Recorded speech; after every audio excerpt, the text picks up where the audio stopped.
అస్సలాము అలైకుం నమస్తే welcome to Shahnaz blogs.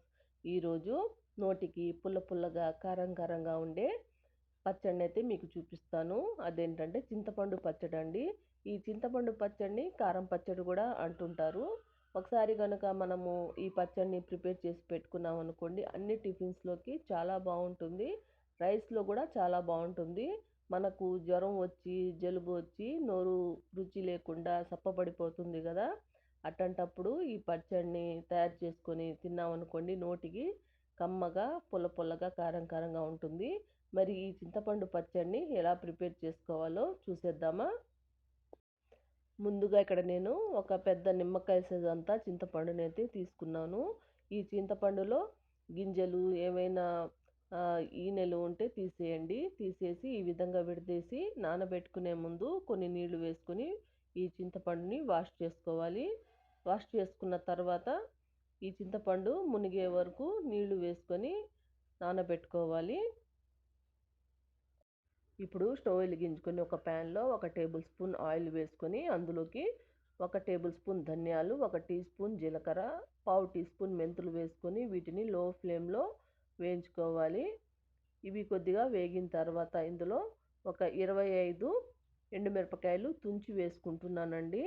తుంచి వేసుకుని వీటిని కూడా లో ఫ్లేమ్లో కొద్దిగా వేయించుకోవాలి. మీ చింతపండుని బట్టి కారాన్ని వేసుకోండి. నేనైతే 25 ఎండుమిరపకాయలు అయితే వేసుకున్నాను.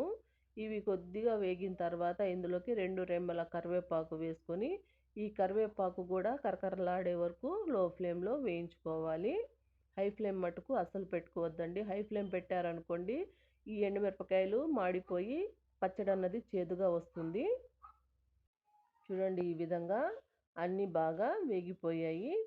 కరివేపాకు కూడా బాగా క్రిస్పీగా అయిపోయింది. ఇప్పుడు వీటిని ఒక ప్లేట్లోకి తీసుకుందాము. వీటిని పూర్తిగా చల్లార్చుకోవాలండి. డైరెక్ట్గా మనం ప్యాన్లో పెట్టుకున్నాం అనుకోండి, ఆ వేడికి మాడిపోతాయి. అందుకని ఇవి వేగంగానే స్టవ్ ఆఫ్ చేసేసి ఒక ప్లేట్లోకి వేసుకోవాలి. ఇవి పూర్తిగా చల్లారిన తర్వాత మిక్సీ జార్లో వేసుకొని ఇందులోకి రుచి తగ్గట్టు సాల్ట్ వేసుకొని వీటిని మెత్తటి పౌడర్లా గ్రైండ్ చేసుకోవాలి. చూడండి, ఈ విధంగా గ్రైండ్ చేసుకోవాలి. ఇప్పుడు ఇందులోకి మనము ముందుగా నానబెట్టుకున్న చింతపండుని వేసుకొని అలానే చింతపండు నానబెట్టుకున్న నీళ్ళను కూడా వేసుకొని మెత్తటి పేస్ట్లా చేసుకోవాలి. దీనికి ఎన్ని నీళ్లు పడతాయో అన్ని నీళ్లు వేసుకొని ఈ విధంగా మెత్తగా గ్రైండ్ చేసుకోవాలి. ఇప్పుడు తాలింపు పెట్టుకుందాము. స్టవ్ వెలిగించుకొని ఒక ప్యాన్లో 3 టేబుల్ స్పూన్ ఆయిల్ వేసుకోవాలి. ఆయిల్ కొద్దిగా ఎక్కువే పడుతుందండి. ఇప్పుడు ఇందులోకి ఆవాలు, జీలకర్ర, మినప్పప్పు, శనగపప్పు వేసుకొని కొద్దిగా వేయించుకోవాలి. ఇవి కొద్దిగా వేగిన తర్వాత ఇందులోకి 6-7 వెల్లుల్లి రెబ్బలు కచ్చపచ్చగా దంచి వేసుకోవాలి. అలానే 2 ఎండుమిరపకాయలు తుంపి వేసుకోవాలి. తర్వాత 2 రెమ్మల కరివేపాకు వేసుకొని వీటిని లో ఫ్లేమ్లో దోరగా వేయించుకోవాలి. ఈ తాలింపు వేగిన తర్వాత ఇందులో పచ్చడి వేసుకునే ముందు 1/2 టీ స్పూన్ ఇంగువని వేసుకొని ఒకసారి బాగా కలుపుకోవాలి. కలుపుకున్న తర్వాత మనము గ్రైండ్ చేసి పెట్టుకున్న పచ్చడిని ఇందులోకి వేసుకోవాలి. ఈ విధంగా వేసుకున్న తర్వాత ఒకసారి బాగా కలుపుకోవాలి. కలుపుకున్న తర్వాత జార్ కడిగిన నీళ్లు కూడా ఇందులో వేసుకొని ఒకసారి బాగా కలుపుకొని లో ఫ్లేమ్లో ఈ పచ్చడిని బాగా ఉడికించుకోవాలి. మూత పెట్టుకొని ఉడికించుకోవాలి.